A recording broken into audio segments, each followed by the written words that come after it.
China is the traditional agricultural country, but Belgium is a modern developed country.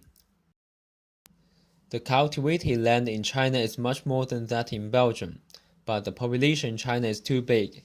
Hence, although the total cultivated land is very large, the per capita arable land in China is less than that in Belgium.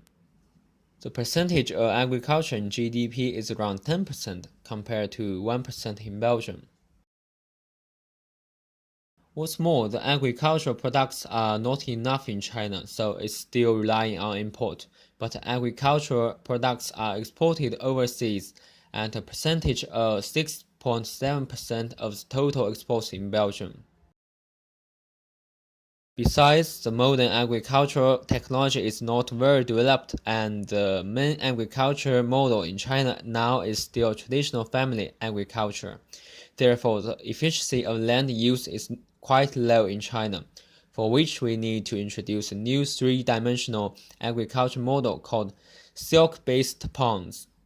This model has several functions at the same time. We can plant mulberry and several other crops. Then the leaves of mulberry can be used to feed silkworms, from where we can get silk. And the dejection of silkworms can be used to feed fish in the ponds. The pond scum can be used to fertilize mulberry and other crops. Then the straw of people and the straw of crops can be used in digester to generate energy for people's daily life. So the land can be fully used and the recycled ecological system can be built. Carp and silkworms have been farmed side by side for centuries. It's a simple but ingenious combination, which not only boosts the farmer's income, it also puts waste to use in a very productive cycle.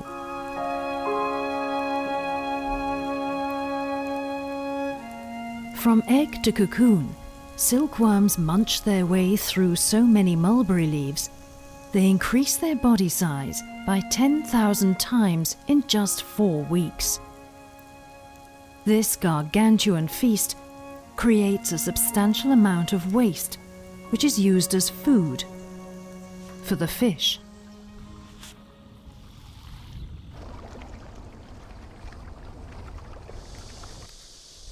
The waste is also used as fertilizer on the banks around the pond to help the mulberry grow. And when the cocoons are spun, the silkworm pupa, which are rich in protein, are also fed to the fish. So, as the carp thrive on recycled waste in a fertile pond, the silkworms fertilize their own crops. And the cycle repeats itself, providing the family with an income from silk and from a healthy population of fish. And since they thrive on such a modest diet, they have very little impact on the environment. It's big business, and the markets are thriving.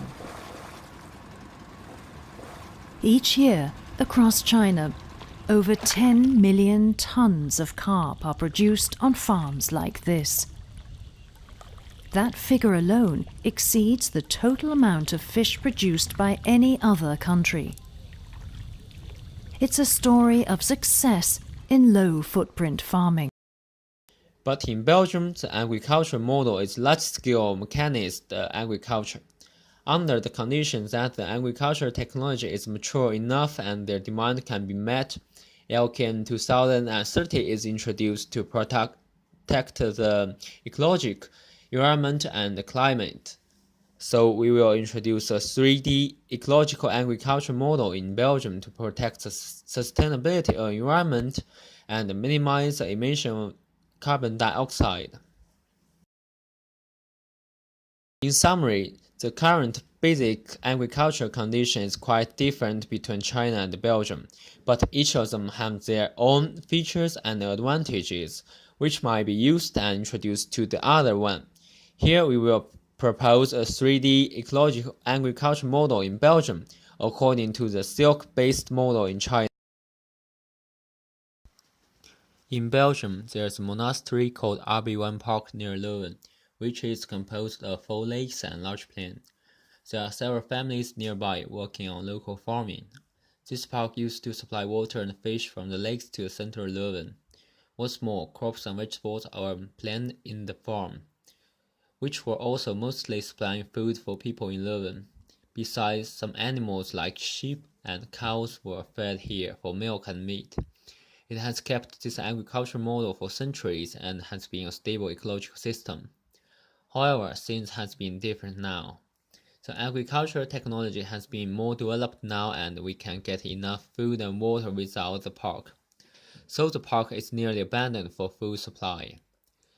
The 4 ponds now are mainly keeping the temperature of the environment stable and adjusting the climate. Sometimes it can also supply water to the families nearby. Nowadays, there are already pluralistic organizations worked in Abbey for different purposes. With the power of religion being debility, the 3D agriculture mode needs the government as a centralized role to be run in high efficiency and developed into big scale. Increasingly, few young people in developed countries are aspiring to live as farmers, who will work in the farm, providing a level playing field. This project gives everyone the opportunity to work here, and typically for people who can't find a job. In the working process, they will get training and skills here. The problem is solved. According to data, inequality in most Western countries is on the rise, as well as Belgium. The capital returns to labor in farmer is relatively low. In order to run in high efficiency and develop into big scale, high technologies are required to apply to the 3D agriculture.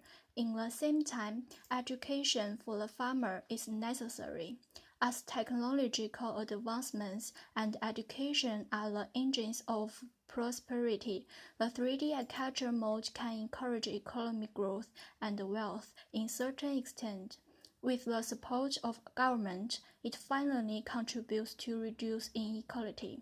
Our project has public policies to improve the fit between the aspirations of young people and opportunities in agriculture and agri-food more broadly, as well as access to input and in the uptake of modern technologies.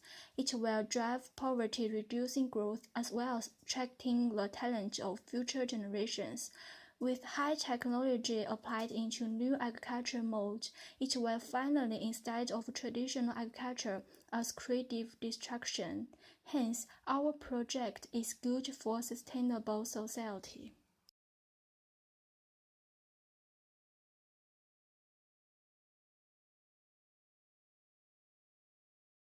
This 3D agriculture project is a closed recycle system in Leuven. Its production is used to supply the whole Leuven. Once economic shock happens, the project will offer strong support to Leuven, both on food supply and energy supply. The project benefits the collaborative principle. In the Abbey, different groups work together to make the circle complete, and different groups are autonomous within their groups. Also, we will train people of farming works, so they could feel they are improving and making contribution to LKN project. In this way, LKN project is amenable to collaborative principle. The economy is developing based on the resource circular use. The project completely follows the 3R principle, which is reducing, reusing, and recycling. This model will minimize the cost. It is also economically profitable. Since it is a self-filling system, to make the project work, do not need much resource outside. And its production could also be sold on market to make profit. Hence, the capital of the Abbey is accumulated. In this way, it benefits the economic sustainability of the initiative. The goal of the project is to raise people's awareness of applying sustainability model in real life. In our project, it have not only economic effects, but also can be propagated as a template of circular economy and environmental friendly project. As a number of enterprises get to know the economic benefits, more and more enterprises will follow this kind of model. As the president of 3D agriculture, this project has a strong social affection, which leads in raising people's awareness of sustainability. Above all, our project of 3D agriculture in Leuven shows critical insight and understanding of the philosophical issues surrounding the LKN initiative. First of all, our project is focused on reforming the typical ecological system called RB1 Park near Leuven. Our aim is to reform it into a 3D agricultural system, including planting crops, breeding animals, generating electricity, and improving the environment nearby. So we can define that project accurately situated in the LKN initiative in terms of concept of strong sustainability, since it can not only supply food and vegetables to Leuven, but also protecting the ecological system without consumption of primary energy. Hence, our project insists on treating natural capital independently of human-made capital, rejecting the idea that natural capital can always in principle be substituted by man-made equivalent goods, so it is strong sustainability since it advocates sustaining particularly natural goods and processes rather than undifferential total capital or welfare. Besides, the project also addresses that there is an obligation for future generations, and its LKA initiative may fulfill obligation, because we can see from the framework of our project that we are not applying grand simplification theory, since we can also meet the need of current generation. We don't have to see whatever we can for future generation, and we are not occupying resources of future generations, so the intergenerational justice can be realized. Then the project has already considered what is being saved and sustained for future generations through LKN initiative. The benefits of it are that we can build a model or cycle agriculture that making good use of current natural resources to meet our demand. However, there might also be some drawbacks that we can have to reform the natural environment and make necessary change to it, which may be do harm to the original natural ecological system. The technological principle is that the resulting waste to produce a product which adds the input to production of another product, so that we can improve the energy conversion efficiency. For example, these are three kinds of resulting waste. First, the waste from animals. Second, crop stalks, leaves. Third, waste from our kitchen. We can send those wastes to biogas digesters to produce biogas for our power generation and fuel. The residue from digester can be treated as feed and fertilizer. Biogas is a kind of sustainable source. This method not only controls the waste pollution of the environment, but also has brought great economic benefits to the farm. In this circulatory system, biogas digester is the center, which can make all parts of the system are linked.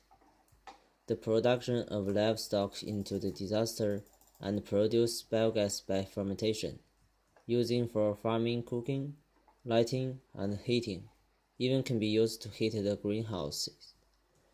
The bottom of biogas digester can be used as fertilizer for the mushrooms or for growing of vegetables and crops, even can feed animals. Another advantage is that we can reduce CO2 emissions. Here we use 15 kg food per year as the waste of 1% of Leuven citizens. We assume that 1 kg food, including 30% meat, 30% vegetable, and 30% crop.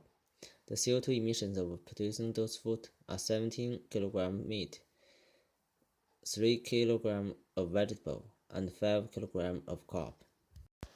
According to calculation, 1 kg of food approximates to 8 kg of CO2, and the total CO2 emissions of food waste may equal to 120 kg per person per year.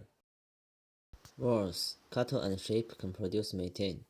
Their waste also release nitrous oxide. Methane can exist 9 or 15 years in the atmosphere. It leads to greenhouse effect as 21 times as the same amount of carbon dioxide. Chemical fertilizer will also release nitrous oxide, which has heat absorption ability as 300 times as the same amount of carbon dioxide. The average resistance time is 114 years in the atmosphere.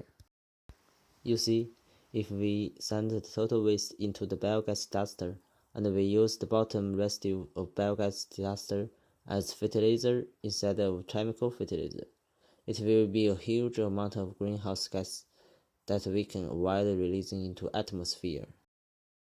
Here is the energy flow of our 3D agriculture. Use less but create more. Save energy and make it sustainable. There are still many problems need to be solved if we apply 3D agriculture in Leuven, because different conditions and background between China and Belgium. In Belgium, technology has already applied into agriculture for a period of time, and the economic growth tends to be steady. Therefore, differing from China, we can pay more attention to sustainable society and philosophy part in Belgium. Thanks for listening and good luck to your exams.